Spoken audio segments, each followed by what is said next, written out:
নতুন করে আরও ৬টি বিমানবন্দর বানানোর সিদ্ধান্ত নিয়েছে মধ্যপ্রাচ্যের দেশ ওমান। অল্প সময়ের মধ্যেই নতুন এইসব বিমানবন্দর নির্মাণের কাজ পুরোপুরি শেষ হবে এবং আশা করা হচ্ছে আগামী ২০২৮ এবং ২৯ সাল নাগাদ এসব বিমানবন্দর ব্যবহারের উপযোগী হবে।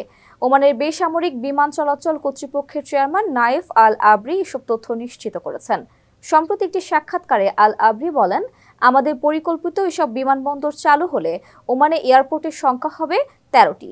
ফলে অভ্যন্তরীণ এবং আন্তর্জাতিক ফ্লাইট চলাচলে ওমান এক নতুন অধ্যায়ে প্রবেশ করবে। তিনি জানান, লক্ষ্যমাত্রা অনুযায়ী ২০৪০ সাল নাগাদ ওমানের বিমানবন্দর দিয়ে ৫০ মিলিয়ন মানুষ যাতায়াত করতে সক্ষম হবে। অবশ্য বর্তমানে সে সংখ্যা অর্ধেকেরও কম বা ১৭ মিলিয়ন। বর্তমানে মাস্কাট বিমানবন্দর দিয়ে বছরে ২০ মিলিয়ন যাত্রী যাতায়াতের সুযোগ পান। সালালায় নতুন টার্মিনালের কাজ শেষ হলে আগের তুলনায় এই বিমানবন্দরটিও বেশি যাত্রী সেবা দিতে পারবে। কিছুটা পিছিয়ে থাকা সোহার ও দুখমও কাঙ্ক্ষিত যাত্রী আকৃষ্ট করতে পারলে ওমানের বিমানবন্দরগুলো আরও জমজমাট হয়ে উঠবে বলেই ধারণা।